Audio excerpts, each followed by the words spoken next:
company dismissed. Thank you very much. Thank you for coming. Lovely.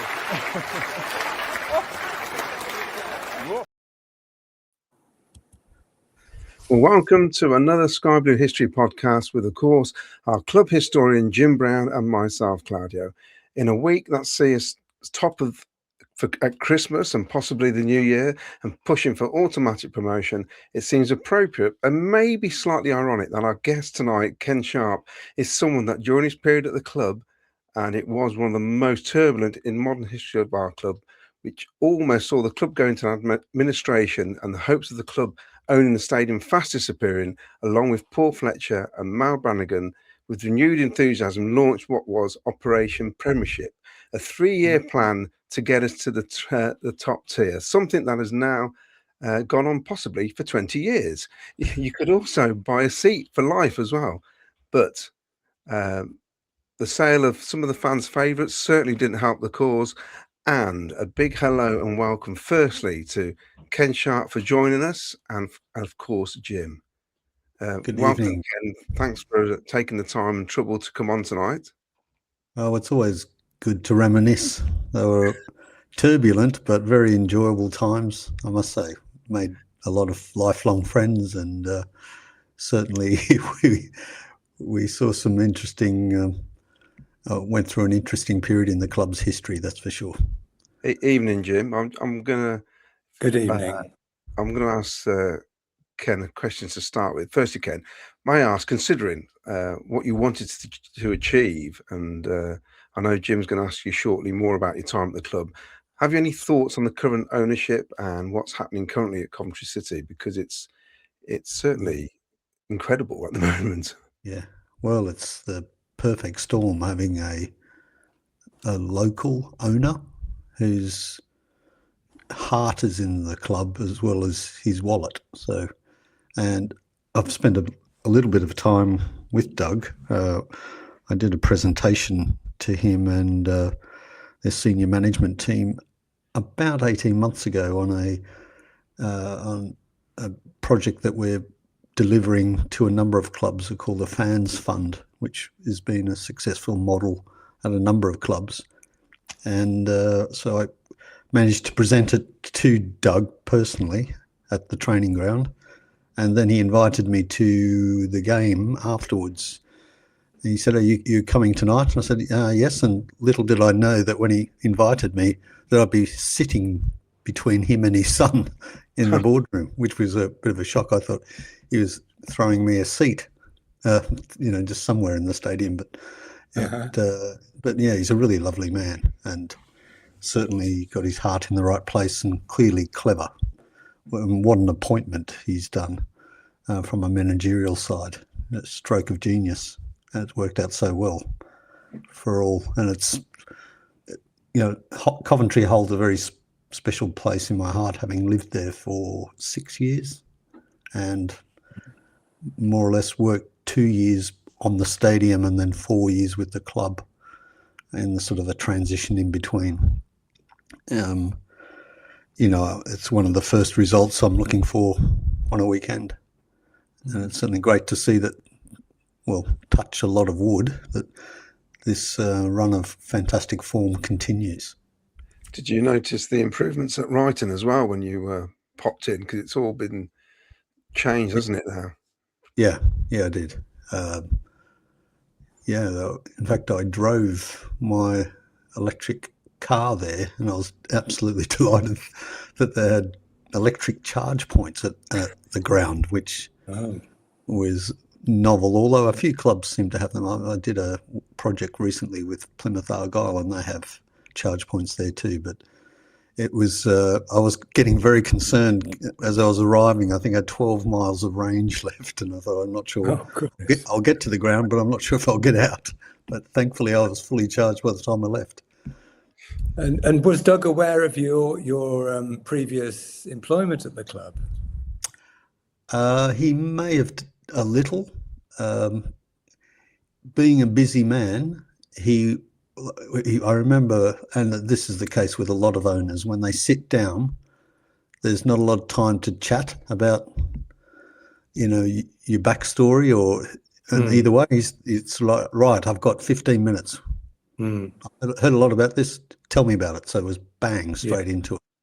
Yeah. And then at the end, he was very favourable with what we said, and then he set out that invitation. So I think he knew through his introduction by Tynan at the time. Right. In fact, I gave Tynan his job at Coventry. Yes. He was working at the gym in town, and spotted him because Paul Fletcher and I used to go to the gym every morning at some unearthly hour, 6:30, I think. In fact, I remember, sort of a digression, the first night, that because Fletcher and I shared a flat during the week, and he said, "Sharpie, we're going to gym in the morning." He said, "And we're leaving at 6:30, and if you're not ready, you'll get a bucket of water." And of course, my alarm went. I set it at 6:30, and the door bursts open, and he saw that I was still in bed, and he threw an entire bucket of water on me and the bedclothes and everything. God. So I was never late ever again. I'll never forget it. The alarm was set at 6:15, and I was always good to go. Out the door at 6:30. So how did you first become involved with Coventry City, Ken? Well, interesting background. I've had two careers. One is in the jewellery industry. I had 20 years in the jewellery industry in Australia, and I'm actually a gemologist and a diamond valuer. But a good friend of mine in Australia, he picked up a contract at a brand new stadium. He was actually a real estate agent, and he delivered a project for Kerry Stokes, who is the second richest man in Australia. Interestingly, most people would have heard of Kerry Packer. The second richest at the time was Kerry Stokes. The two Kerrys they were quite bitter rivals, actually. But Kerry Stokes had bought a 50% share in the what's called the Marvel Stadium, and they were implementing. Well, Kerry Stokes had seen this brand new hospitality model called premium seating on a multi-year membership. And so my friend Ashley, who I went to school with, had picked up this contract, and we met one Sunday for a Sunday lunch, and we were all very excited for Ashley that he'd picked up this huge sales contract to sell 5,000 premium seats, which most people would recognise as like a Club Wembley type product. And he was lamenting that, I said, "How's it going?" And he said, "Well, it's not so good because we've got 5,000 seats to sell and we've sold 6. And I've spent $1 million of my clients' money, and I've got 25 salespeople, and we've only sold 6 seats." And that was after 4 months. So and my job in the jewellery business was we were opening a lot of stores, and I was mostly hiring people and training people on how to sell. And we had 50 or 60 staff across 12 stores. So I said to him, "Well, are you training them, and are you doing this, and how are you marketing them?" And next thing you know, he offered me a job whether I'd come and help him. So I agreed. I said to my partners in the jewellery business, "Look, I'm just going to take 3 months out just to help a friend." And 15 months later, I was still down there. We'd sold out the stadium. And at the very back end, a chap called Paul Fletcher who was working on the Wembley project came to Melbourne to look at this stadium that had these premium seats and on a multi-year, and he was very interested. So Paul was at the time commercial director for Wembley, the new Wembley. And he came out to view what had been achieved, and he said to my friend, Ashley, "You guys should open up in the UK because the UK is full of old stadiums that are rapidly approaching their use-by date, and this model of yours will help fund a lot of stadia." So I put my hand up, and said I'd love to bring the wife and kids to the UK for 2 years, and that was 25 years ago. So, Wow. and have in that time done 10 stadiums. So and the first one being in Hull, where we settled down, and I think Coventry was my third stadium project, but it went beyond the stadium project. When Jeffrey, at the end of the stadium project, Jeffrey asked, would I be chief exec for the football club? I said, I'm the last person in the world you want to be chief exec, because I know nothing about the actual game. I know how to raise money and do commercial side. So that's sort of how that came about, which was interesting. So. And so he gave the job to Paul, did he? Well, he said, I said to him, well, actually, Jeffrey, not only am I not qualified from the football perspective, but I'm going home. The kids are, my eldest is about to start university, my youngest is about to start high school, so we're going to take them home. And he said, look, take them home, but you're well connected. Can you hire me a team? Because you must know some good people. And I said, well, Paul Fletcher is who you need, because he's a footballer. He's been a chief exec at a past club, but because Paul was on the chief exec side of the stadium, he wasn't a close friend with the Coventry, because he was having to pay pushback with the club, telling them what they could have and what they couldn't have as a tenant of the club. So he sort of went from poacher to gamekeeper, or is it the other way around? Right. So I said, the only way I would come is if you had, and I can only give you 6 months. But he said, well, you choose the team, but we need a dynamic change with what we've had. And I agreed with him, in having dealt with the club closely during those 2 years leading up to it. I agreed that I thought he needed a change as well. So I agreed to give him 6 months on a rolling basis,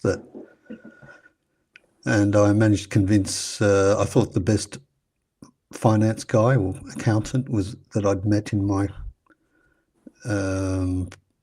short time in the UK at that time by far was Mal Brannigan. He was very stable, honest, very, I've always admired Mal. He'll never tell you a secret. If he's got something confidential, it'll go to the grave with him. So I've always admired that about Mal. So, and I worked with Mal on the Hull City project for 2.5 years. So I recommended him. I contacted him, and Mal made the comment to me and later to Jeffrey. So look, he said to Jeffrey, the only reason I'm coming down here to talk to you is out of courtesy to Ken, but I've got no interest at all in coming to the club. Really happy where I am. And of course, Jeffrey is a very charismatic, charming chap, and he managed to convince all of us to come. That was so that was January 2006, was it? That sounds about right. Yeah, because the stadium was opened in August 2005. Right. But you must have, you arrived at the club when there was a lot of turmoil going on. There'd been obviously the delay in the stadium opening for a variety of reasons. I think Graham Hover had left very suddenly as chief executive. I think there were still the financial issues they were a major issue, weren't they, at the time? Yeah.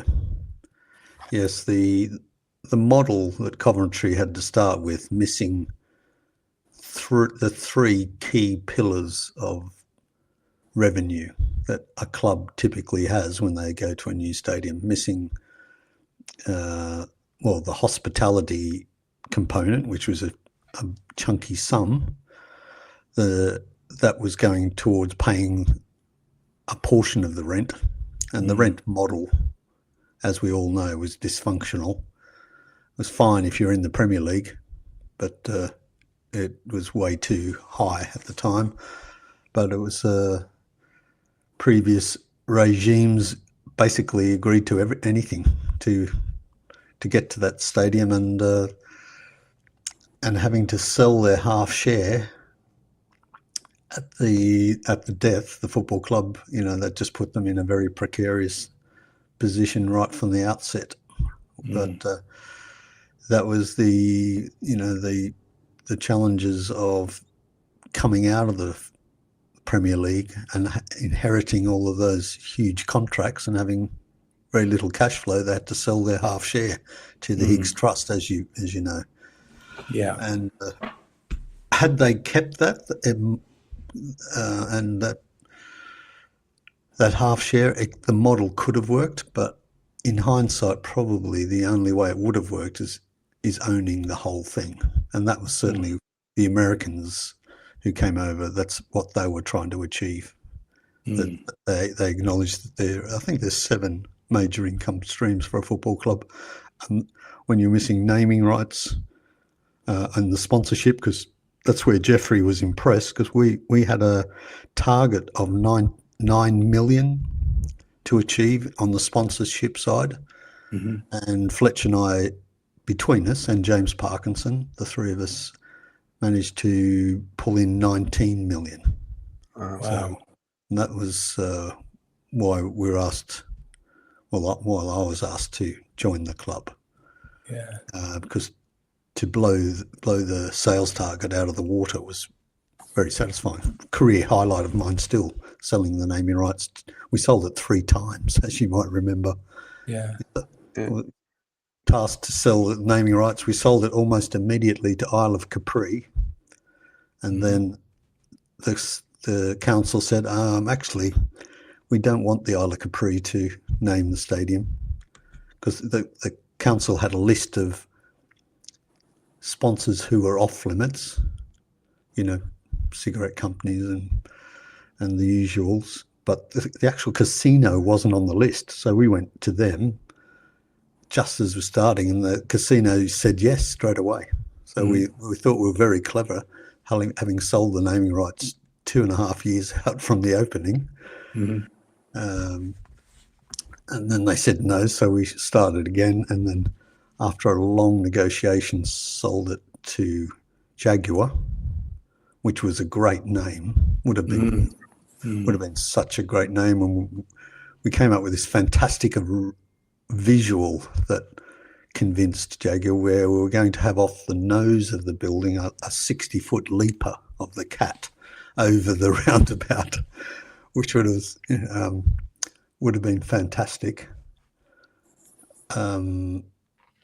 But as you know, after contracts were signed, sealed and delivered, Jaguar got a call from their bosses in America. Ford said, do whatever you got to do, but you would get out of that contract. Really? Why? Yeah. Because Ford wanted to close one of the Coventry. Did they have 3 locations, and they wanted to close one of them? And I can't quite recall whether it actually went ahead or not. But there's one in Leamington, wasn't there? There's a Ford in Leamington, wasn't there, at the time? Yeah, and Ford thought, well, we're about to close one of the plants. It's very difficult to do that and put off many hundreds of people having just named a stadium. Yeah. So they said to, I think it was Ian Major, as the chief exec, who we'd done the deal with. And in hindsight, I think he cleverly knew that this was on the cards, and he thought it was a good way of putting a stake in the ground to keep Jaguar well and truly in Coventry by naming the stadium. So I think it was a political move of his. Right. So anyway, we had to come up with a deal which was fair for all parties to tear up the contract. which we did. And fortunately, Ricoh were quite interested and a little disappointed that they'd missed out when they heard Jaguar was taking it. So we got a phone call quite quickly after the announcement was made. But talk about a roller coaster, because you need to a stadium needs to open with ideally its name in place, because if you haven't sold it prior to opening, you're going to be like an MK Dons or a Stadium of Light. Paul used to always talk about the Stadium of Light. They spent 2 years trying to find a sponsor and they couldn't, so they came up with the name the Stadium of Light, which has a romantic name to it, but it doesn't make you any. Whereas the Ricoh deal was worth 10 million, so that was really exciting when we sold that. It was getting them on board was one thing, but getting the contract delivered took months and months, and it ended up to be a 70-page document. Wow. With lots of Japanese flying back and forward between Europe and Japan, and they were very concerned, I recall, that it wouldn't be called the Ricoh. It would be called because it would start off in life, and very purposely, Paul was very adamant that it had to start off as a name that you could put a brand in front of. So it was Arena Coventry, you'll recall. Yes. So he said it can be Nike Arena Coventry, or it could be the Ricoh Arena Coventry. Yeah. But you can't give it. A lot of clubs make the mistake of naming it after the location. Like I recall at Swansea, they call theirs White Rock Stadium because that's where it was.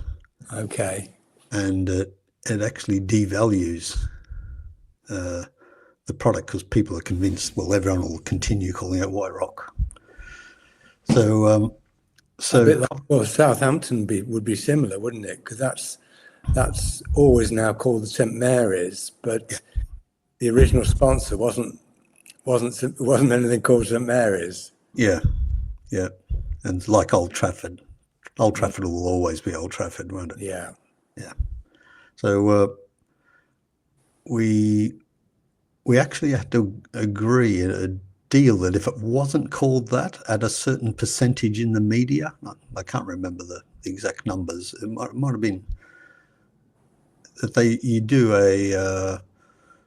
there's a service, where they do the clippings out of the newspapers every week, and mentions on the radio, independent, that if the media weren't calling it the Ricoh, that would devalue the monthly price that they would pay, or the annual price, I should.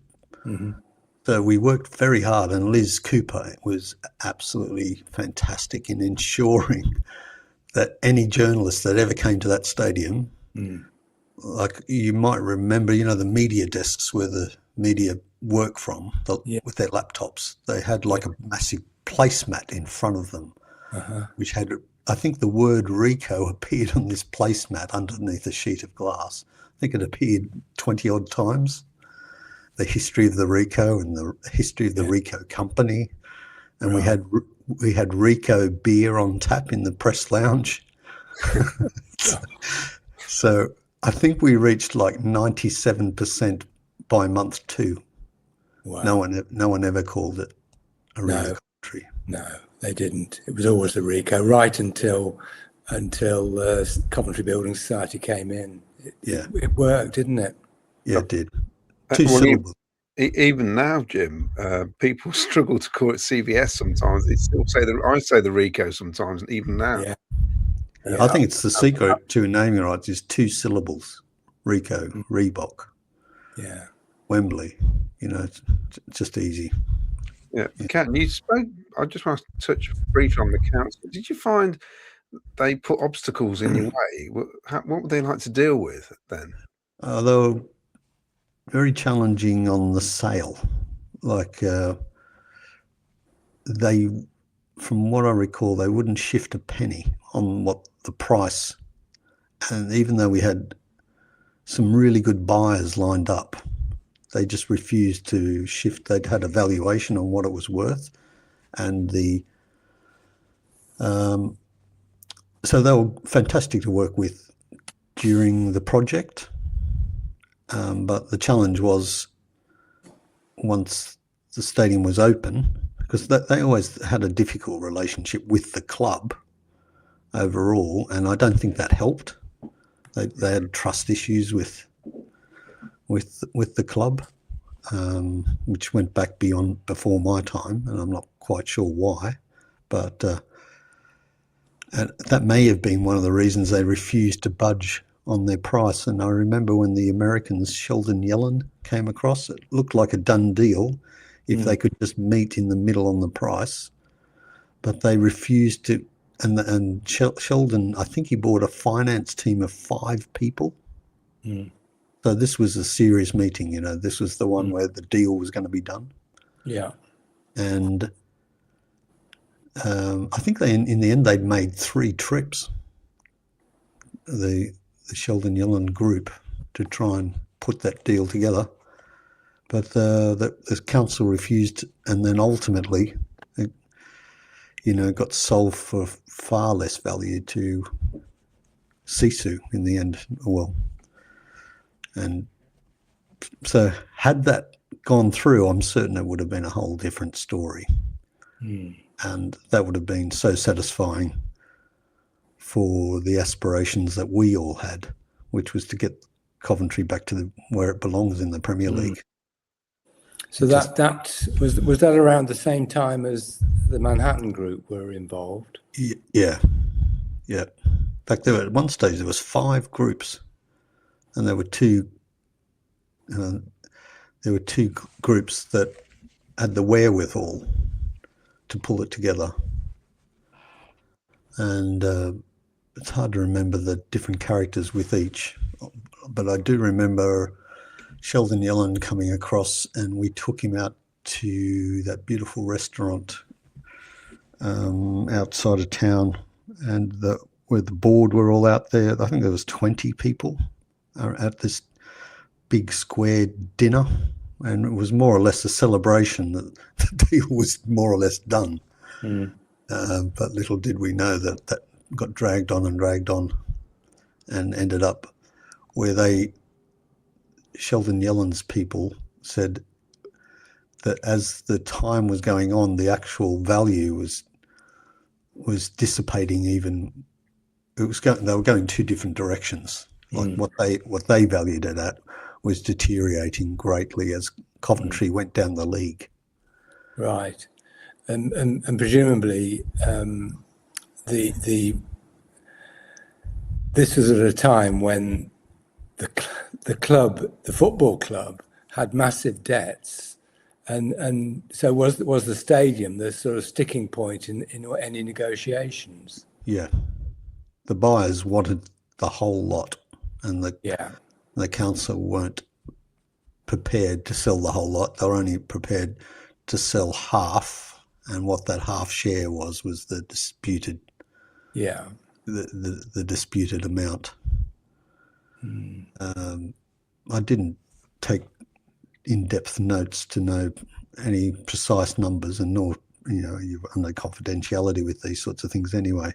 Yes. But it was more or less the nuts and bolts of it. It's just the disagreement in the value, and the council wanting to keep their foot on the building, and had they done a deal and done their due diligence on a buyer who had the wherewithal to pull both the club and the stadium through as one cohesive business deal, it had a chance. But whilst the club was missing those key income streams, it would always struggle. Well, and it struggled right through till just recently when Doug was able to buy the stadium. Yeah, I was astonished that he was able to do that. Because I was convinced the owners were using it as leverage to get hold of the club.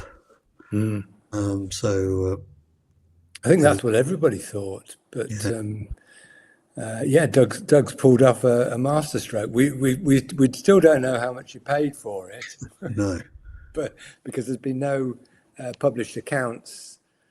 Well, it only happened this season, last summer. So we haven't seen the accounts, the published accounts since that. So we don't know, how much he paid or anything about it. But it's fantastic news for us, obviously. Yeah. And I think the general feeling is that deal has triggered, this season's upsurge on the pitch. Well, it's one factor. There's lots of factors, but I think would you agree, Claudio? Oh, most definitely. Because I mean, the day it was announced, we hammered QPR 7-1. It was just absolutely bonkers that day. It felt like we'd won the FA Cup, the Champions League, everything all in one day. I mean, it's something that the whole fan base has wanted, which probably, Ken, you'd probably understand that completely. It was momentous. I think is that I was at a forum meeting with Doug a couple of weeks ago, and he said, it's a loss-making stadium. They're trying to do everything now to try and turn it round and somehow make money, because it loses money basically, but that's because it was poorly run for years. So there's a lot of catching up to do now, which it costs a lot of money because there's so much maintenance to be done as well. It's not been looked after, has it, Ken? Jim, at all, has it? No, it hasn't. Yeah, that's sad.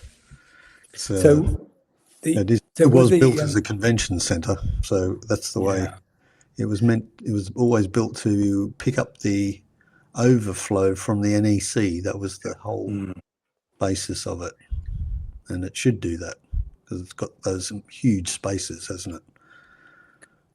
So the frustration with the council and the potential takeovers falling over, was that a factor in Paul Fletcher resigning and stepping down?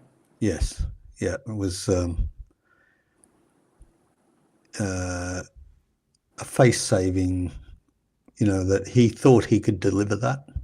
It was the final piece of the puzzle, like to get the stadium built, get the club stable, and that's arguable whether we did that. I think the year Mickey was there, we got up to 8th, 7th or 8th, and then to unwind the deal that was imposed upon the club to have a functional model, and that we thought we'd achieve that with Sheldon Yellen's group, and when that didn't, he was of the belief that there was no chance for the club to be successful whilst the situation remained as it was, missing that.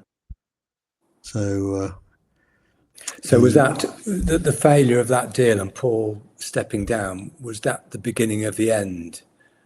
It was I must say though, it was a huge surprise to Mal and I when he announced it, because he actually announced it on the radio. Wow. And we sort of had the radio on the background, and he hadn't let us know. Really? And he got in the car and left straight after that radio show. I think that's the way it went. Yeah. We were, and he came back to tidy up and do stuff. Yes. But we were a bit shell shocked, not surprised, but do you know what I mean? Because we knew his feelings, but that is Fletch for you. When he makes a decision. Yes.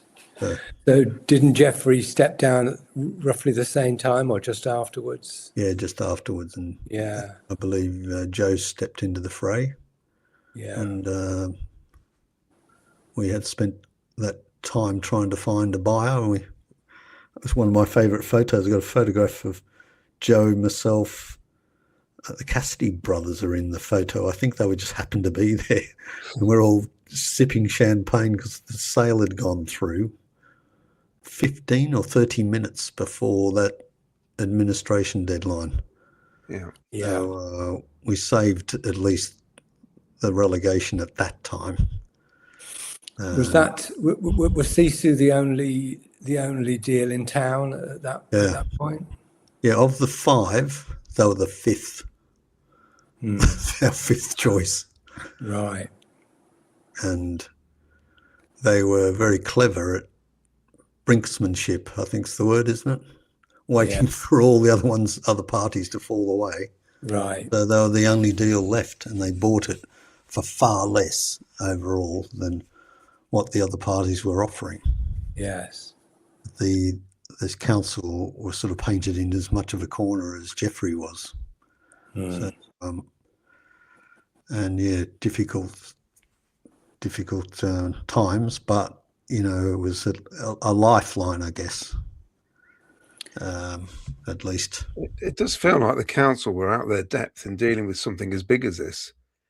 That's what it feels like to me. It feels like they've got nobody there with any knowledge to deal with something of this size. It seems crazy to me to not trying to work in favour and help the only football club in the city. It's just, and I think that's how the fan base feels, Jim, don't they? Especially now, because more stuff's been coming out over the years. Yeah, but it is interesting. I think that the fan base thought that the antagonism with the council only occurred when Sisu came in. no. But it sounds like it was there before, and Yeah, I'm sure it was established in the Richardson McGinnity times. With big personalities coming up against bureaucracy, and I think noses were put out of joint. It was before my time. Yeah, but I'm certain that was the sense we got from meetings that we had as Paul, Mal and I. It was lots of attempts of bridge building to say, the clubs, we kept pushing the point. It's the council's role is to make the city a proud, happy place. And here was this great opportunity. We've got this amazing stadium. It's been built. The missing piece is but they claim they're under European laws to get fair value, and they've got to cover their backsides as well, because if something is seen that a sweetheart deal was done, as has been claimed at other football clubs, like one you mentioned a little earlier, like the Olympic Stadium, like the deal that was done there is extraordinary, wasn't it, for West Ham? Yeah.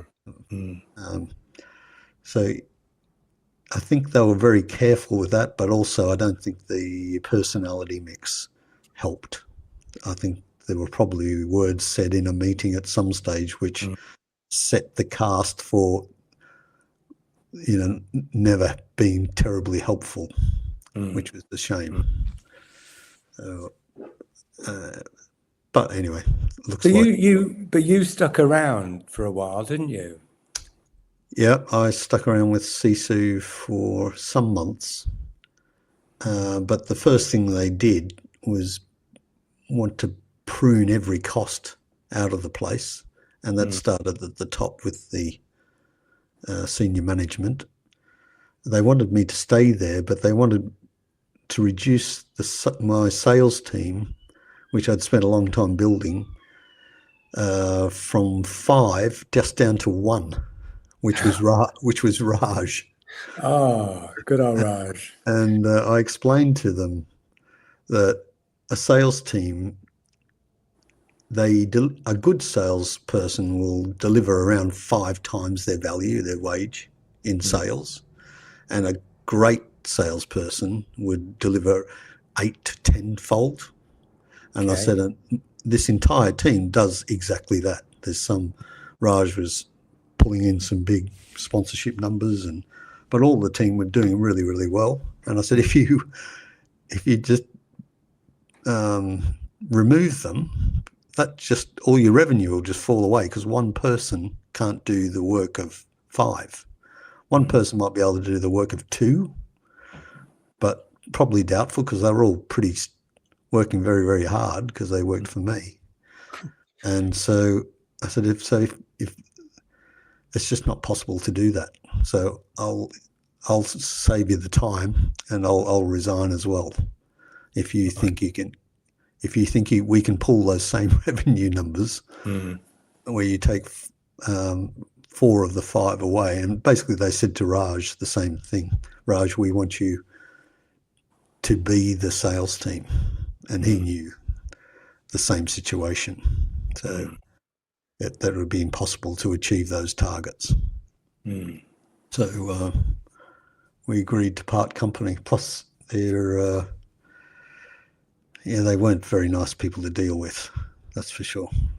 They were venture cutthroat. You dealt with Ray Ranson, did you?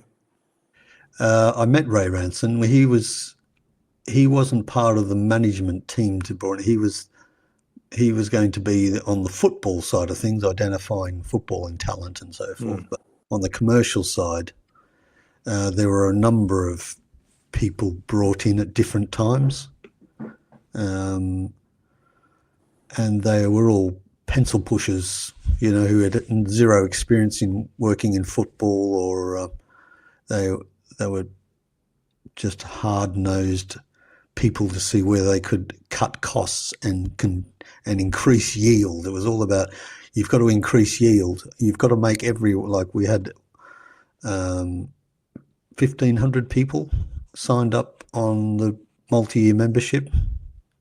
And they said, we noticed that only about 1/3 of them dine every match. And I said, well, that was the model. The people don't want to dine every single game time they come to the football. If it's a match on a cold Tuesday night in January, you don't want a 3-course dinner, but you do if you're playing, a headline game.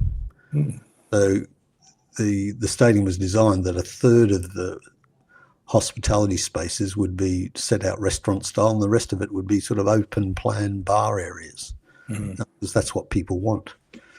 But they were convinced that they would impose 70 quid per game extra on everyone. But they would give them a meal for that. And I said, well, people don't want a meal. No. And they don't want to pay an extra 70 quid times 19. Is it 19 games? 23 games probably back then, or would have been.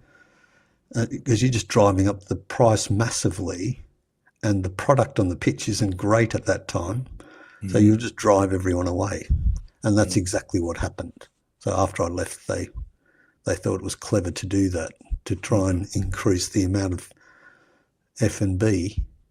But when the 5-year term come to an end, poor old Tynan, I forget, the usual churn rate, if you're running a club well, would be in the region of 7 to 8%. And I think he lost about 60% because they imposed a compulsory dining. Yeah. So, so he did remarkably well to last as long as he did, I think. He did, yeah. I remember in the darkest days that there only seemed to be him, Mark Hornby, and Dave Boddy running the whole shop. It was really down to the skeleton staff. Yeah, there's some good people there still there. I keep in touch with quite a few of them still on Facebook. Suzette's still there, I believe. Yeah, she's had promotion, I think, since Tynan left. Yeah. So, can we talk a bit about the football side of things? Because although you were on the sales and marketing, you did have quite a bit to do with the football side, didn't you? A little. I remember Paul putting me in the Mal thought it was a great idea, putting me in charge of Prozone, because they signed the club up to Prozone, as a lot of clubs were, and I thought they were joking, but they thought it was time for Sharpie, the ignorant Australian, to learn a bit about football.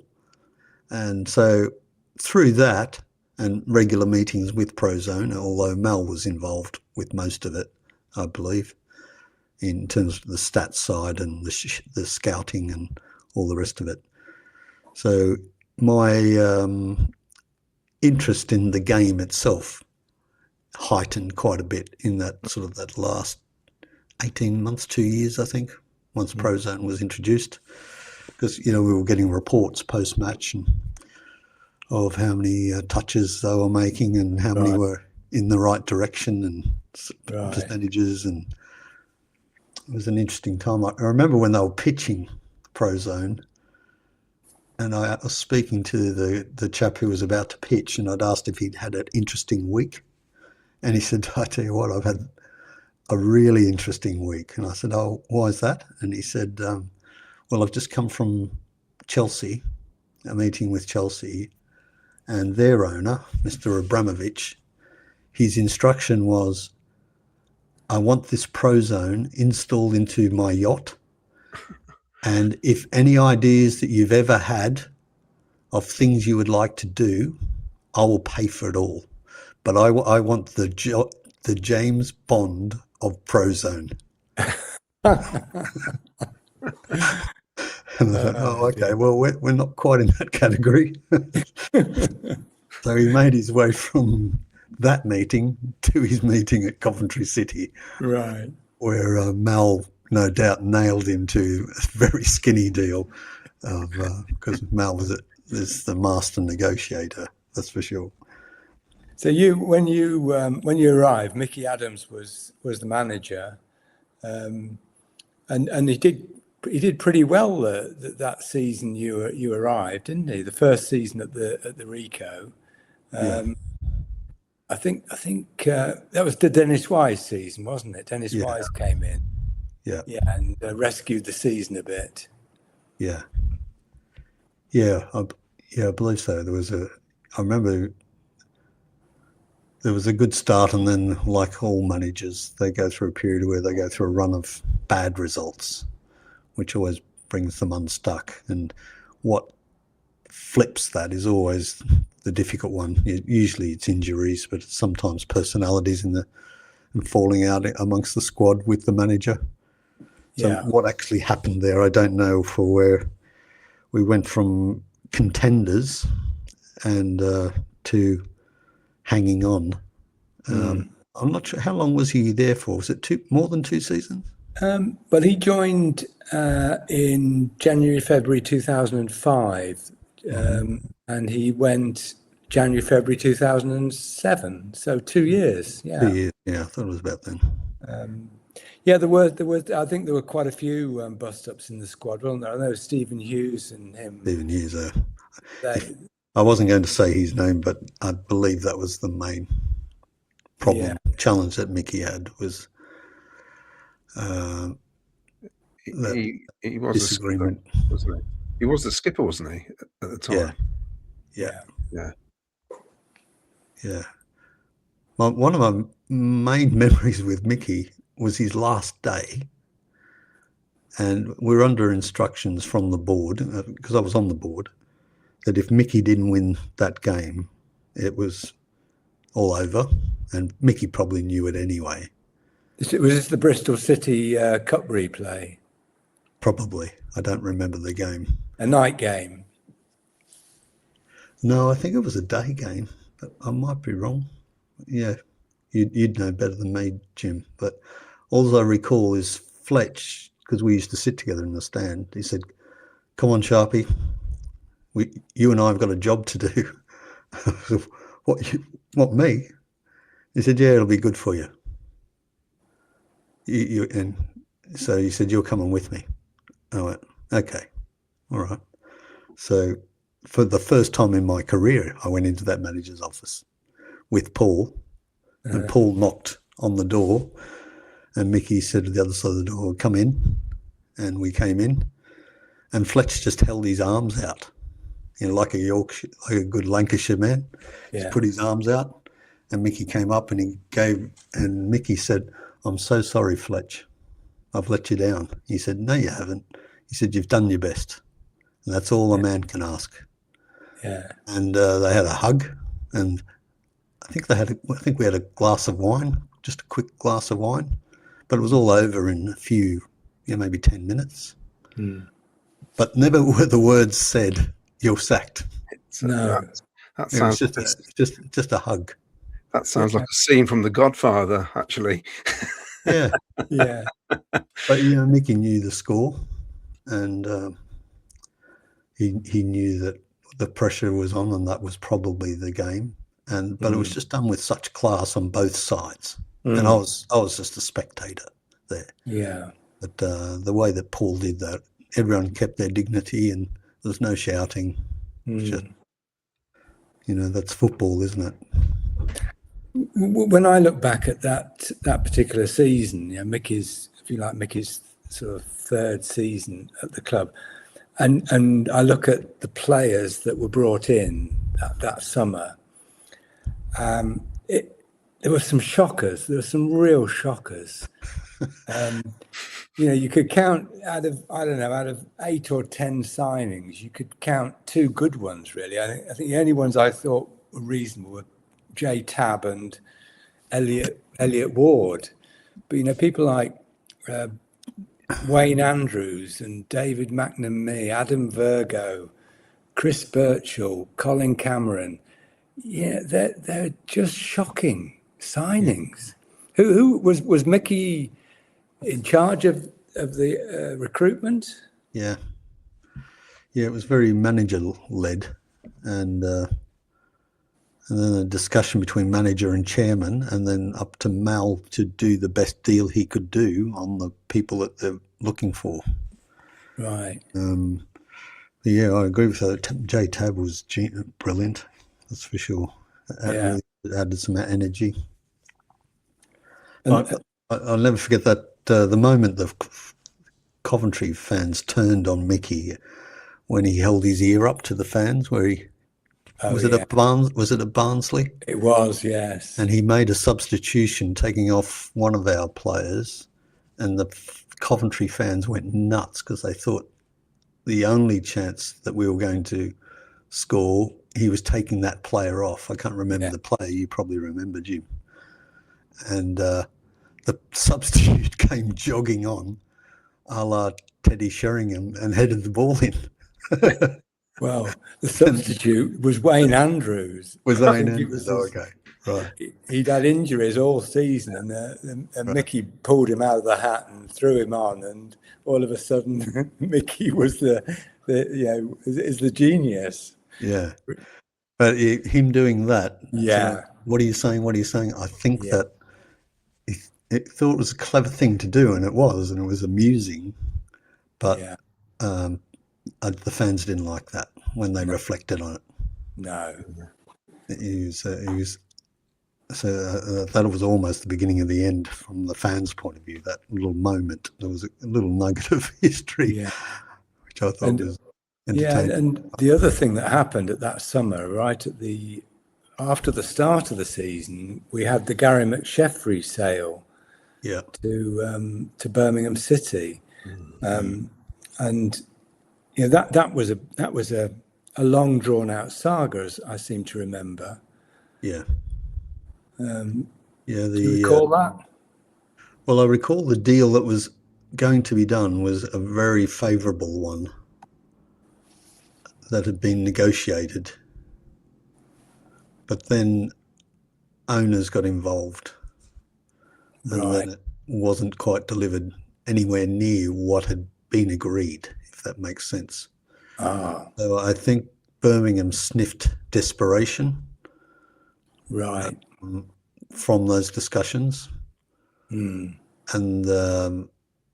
when a buyer sniffs desperation, that makes it very, very difficult. And I know also can remember there was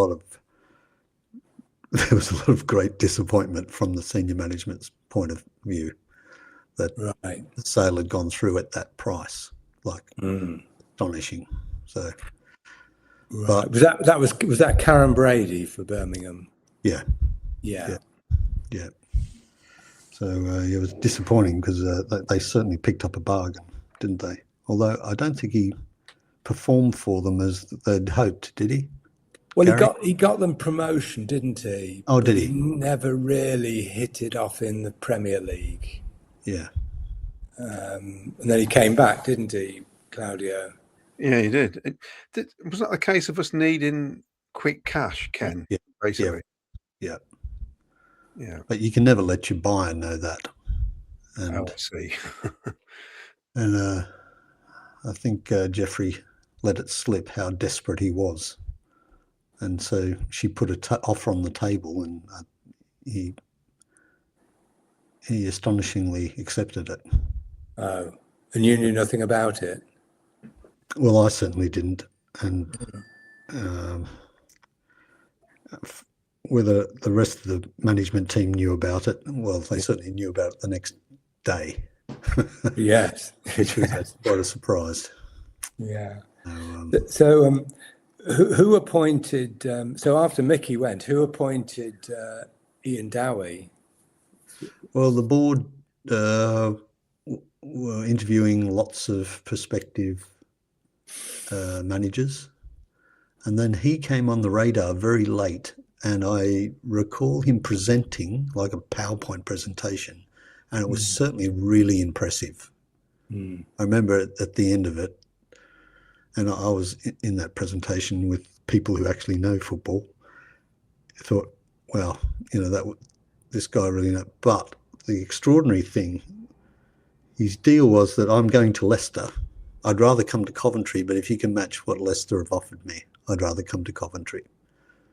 And extraordinarily, Jeffrey agreed to pay what he wanted, which was way beyond the budget that we'd established. But he was thought that, he would be the one that would turn things around. So, it's Jeffrey's money, and you've got to take your hat off. Jeffrey put in a lot of money, of his own money, into the club. People forget that, the amount of money that he and his family, I guess, put into Coventry. 20 million is estimated, wasn't it, that he lost? Yeah. So, at the end of the day, he would make commercial decisions, and, it's not a democracy when you're on a board. You can give your advice. I'm not sure if I was a lone voice, but I was astonished that it was many multiples ahead of what we'd set, what our target was that we would pay for a new manager. Right. And but it's Jeffrey's money. Yes. Now I was looking at my notes, and the other name that cropped up in that recruitment of a manager was a Norwegian called Trond Solid. Yeah, that rings a bell. Yeah, what happened? How did he end up doing in his career? Do you know? Yeah, I don't know. I should Google him, shouldn't I? Yeah. But he hasn't become he didn't become a household name. No. But then Ian Dowie almost disappeared without trace after Coventry, didn't he? Yeah, he did. Yeah. Was he having a row with Simon Jordan at the time as well? Was it some legal stuff going on with? Yeah, he broke his contract, didn't he? He just got up and left a contract that he had signed to go with their opposition. It was Charlton Athletic, wasn't it? Was he going from Charlton to Crystal Palace, or the other way around? No, the other way around. Yeah. And so he got sued for. Yeah, Charlton would have been a Premier League club, and Palace probably in the Championship. Yeah. Right. Anyway, he got sued for breaking his contract, and he lost in court subsequently, right. I believe. Were they both playing at Sellers Park as well at the same time? No, that was after. Yeah. So I seem to remember Ian Dowie being very, very bullish in the press about his transfer budget. I think was it a takeover? Was this the Manhattan takeover was rumbling on, and Ian Dowie telling the Coventry Telegraph, we're just waiting for the green light to spend money. Yeah, I think he'd met with them, and there were lots of promises made, or overtures given that they were really going to push for it. So yeah, again, imagine what if they'd have gone through that sale, and he had a thick budget, anything could have happened. So yeah. Well, but, his I signing. was never privy to the football negotiation side of things. That was very much between Mal and Jeffrey mostly, and the managers, the various managers. So, Right. so when was it thought out, the Operation Premiership then? Was that before Ian Dowie? Yeah, that was the first thing we did. We thought, well, the only hope the club has is to get back to the Premier League. So we brainstormed with help from club ambassadors, like Joe Elliott was fantastic help, particularly with the vice president's package that we put together, where we had 12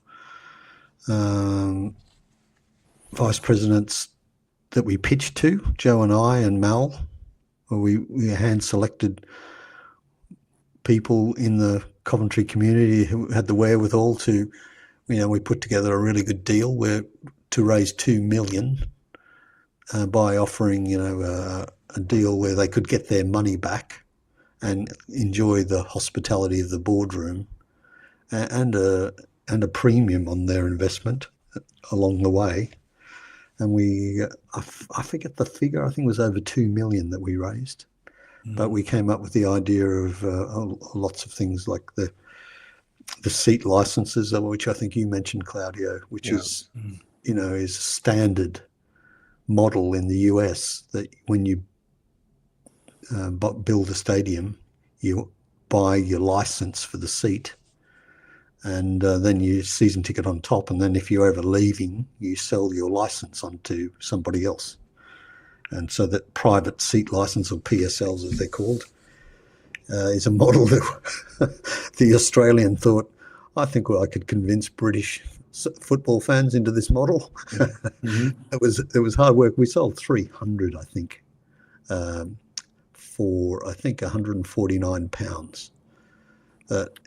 I'll always remember at the time, the Panthers, North Carolina Panthers, had just got into the NFL, and they had to build a stadium, and they put their seat licenses on sale, and they sold 100% of the stadium, which I think is a 60,000 seater.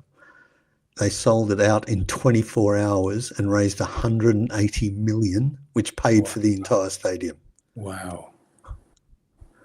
And the seat licenses down pitch side were $8,000, and the ones up in the gods were like $500. We know that Doug King has watched some of our podcasts, and if he watches this one, you may give him an idea again, which I might not be able to afford. It's a model that works in the hospitality side still. Like most newer clubs, you own your seat. Like a Brentford, So what do they charge? I own my 2 seats in the hospitality at Brentford, and I could sell them for a lot of money because they were in the championship essentially when that cusp, the changeover, when I made the purchase. I'm sure we could sell them for a lot more than the £1,000 that it was paid for those seats. Yeah. To have halfway line seats watching Premier League football with club facilities behind. So, the model probably will catch on to football, but there's a lot of things British football fans are entirely different to the US, like halftime entertainment and all of that. Yeah. It's almost impossible to implement. Yes. Strangely, we did it. Jimmy Hill did it in the 1960s, though. Did he? Yeah. Yeah, he used to have. They had netball matches international netball matches at half time. He had the police motorcycle motorcycle troop doing all these tricks on, you know. I think I've seen those photos. Yeah. Yes. Yeah, I remember we had a lot of fun with. Do you remember we had Isle of Capri had the halftime kick challenge? Yes, where that still goes on. Yeah. Yeah, where we £50. We had the girls, the casino girls, parading onto the pitch in like flamenco feathers and sparkly suits, and one would stand at the penalty spot, one at the top of the D, one at 32 yards out, and one at halfway. Oh, they still do it. Do they? Yeah.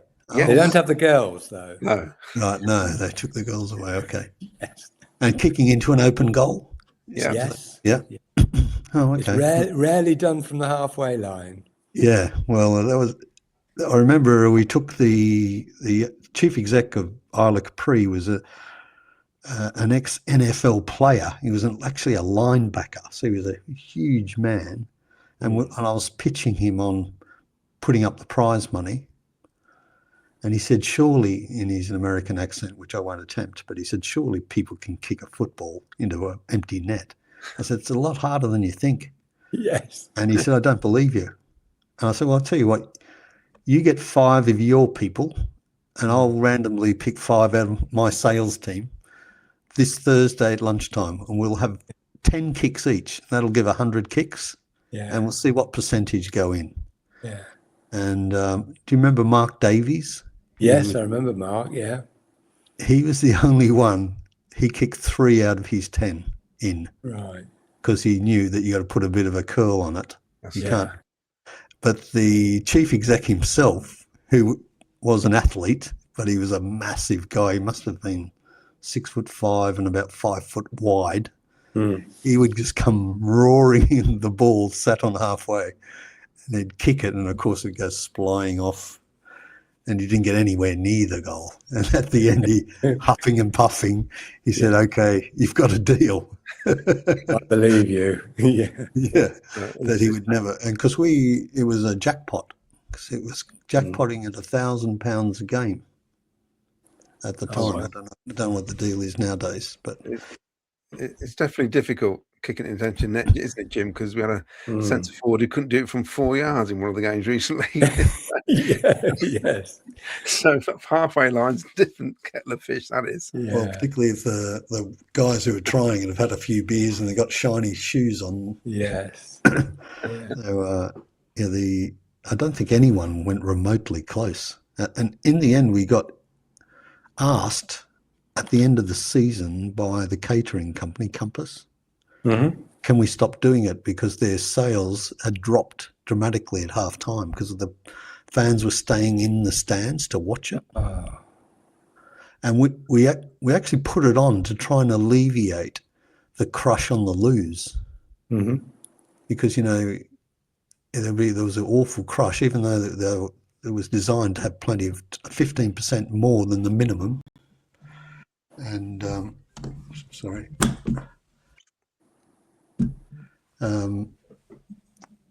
15% more than what the capacity was. You there? Yep. Oh, sorry. And but there was a real crush, so that's one of the main reasons we did it. We thought, well, if we can have the lose done in 2 shifts, where some people will hang around and watch the kick challenge and the others can rush off to the loo. But anyway, so that's good to know that they're still doing it or reinstated it. I think Compass still doing the catering, aren't they, Jim? No. No, that's right then. No, it was I think it went to an American company. Oh, did it? North. Delaware North. Delaware North, yes. Is that recently then? Is that all? No, I think that was a few years ago. Oh, was it? Yeah. I love that story. Do you know Delaware North, how they started is a great story where there was a guy who had a hot dog stand on the corner of Delaware and North, I think in New York. And the owner of the baseball club saw this guy had a queue about 60 meters long And then he went into his baseball stadium, and there was no one in there buying his hot dogs. So he convinced the guy who had the hot dogs on the corner of Delaware and North to come into his stadium. Yeah. And the business started there. Wow. So he had Incredible. the recipe. Yeah, which is a nice story. Yeah. I think we'll call it a day there, because it's been a fascinating hour or so, and some great stories, Ken. And good to see you're in good health. And what stadium are you working on at the moment? I'm working on a fans fund for. I've done 4 or 5 fans funds, which is a brand new model, which is the thing I went to talk to Doug about. And it would absolutely fly at Coventry. Although if you get in the Premier League, he won't need the 2 or 3 million that I could raise for him from a fans fund. But the fans fund that we've done at Aberdeen, the first one, has 12,000. There are 12,000 Aberdonian fans around the world who pay £15 a month into this fans fund, which the money goes to help what happens on the pitch. And you get to choose between the academy, the first team, or sports science department. So every month at Aberdeen, since 2019, they've had 150 grand a month go to bolster the football operations, because every club has a budget. Yes. So the plan is, if you want to help bolster the budget, that can buy us an extra 2 or 3 or 5 points at the end of the season. The Aberdeen model's been amazing, because they won the Scottish Cup last year, didn't they, for the first time in 30 years? And Plymouth.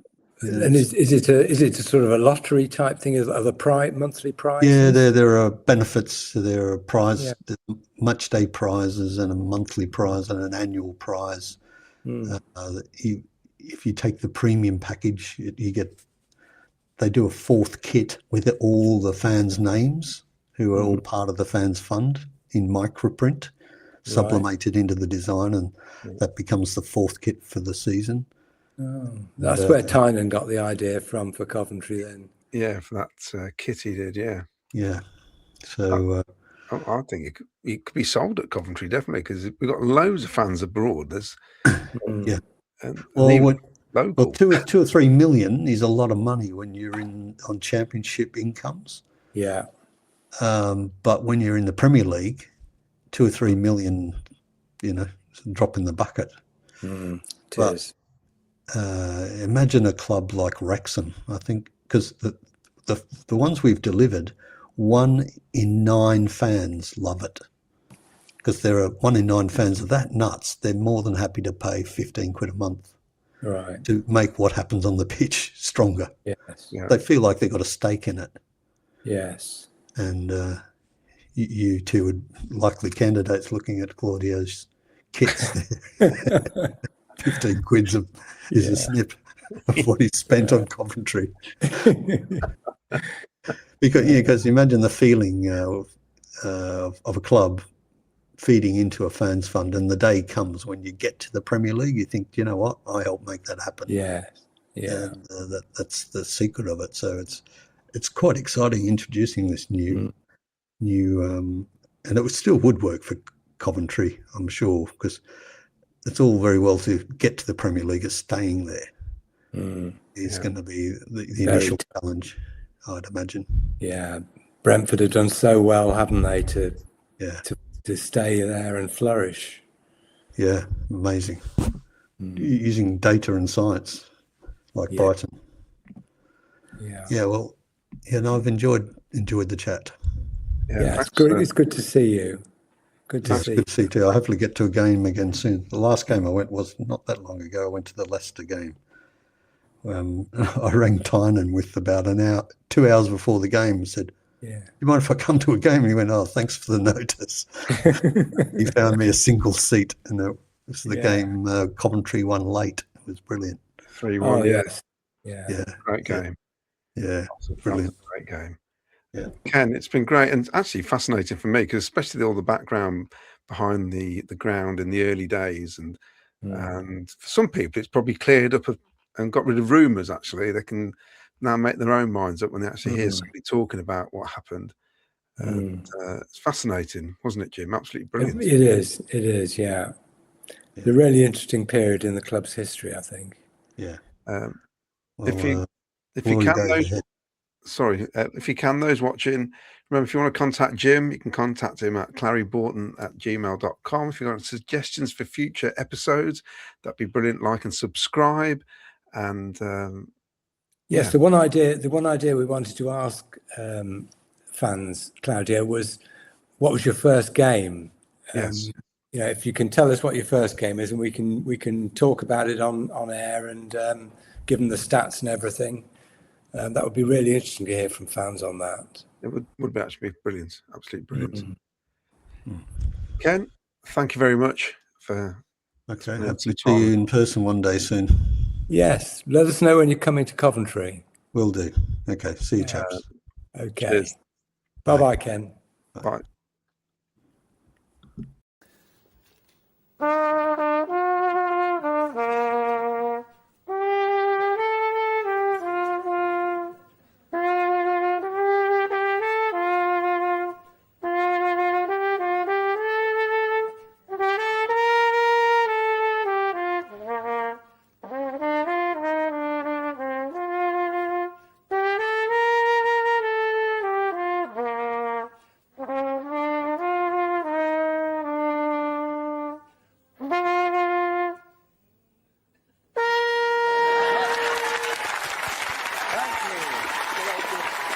Maybe a company business. Thank you very much. Thank you for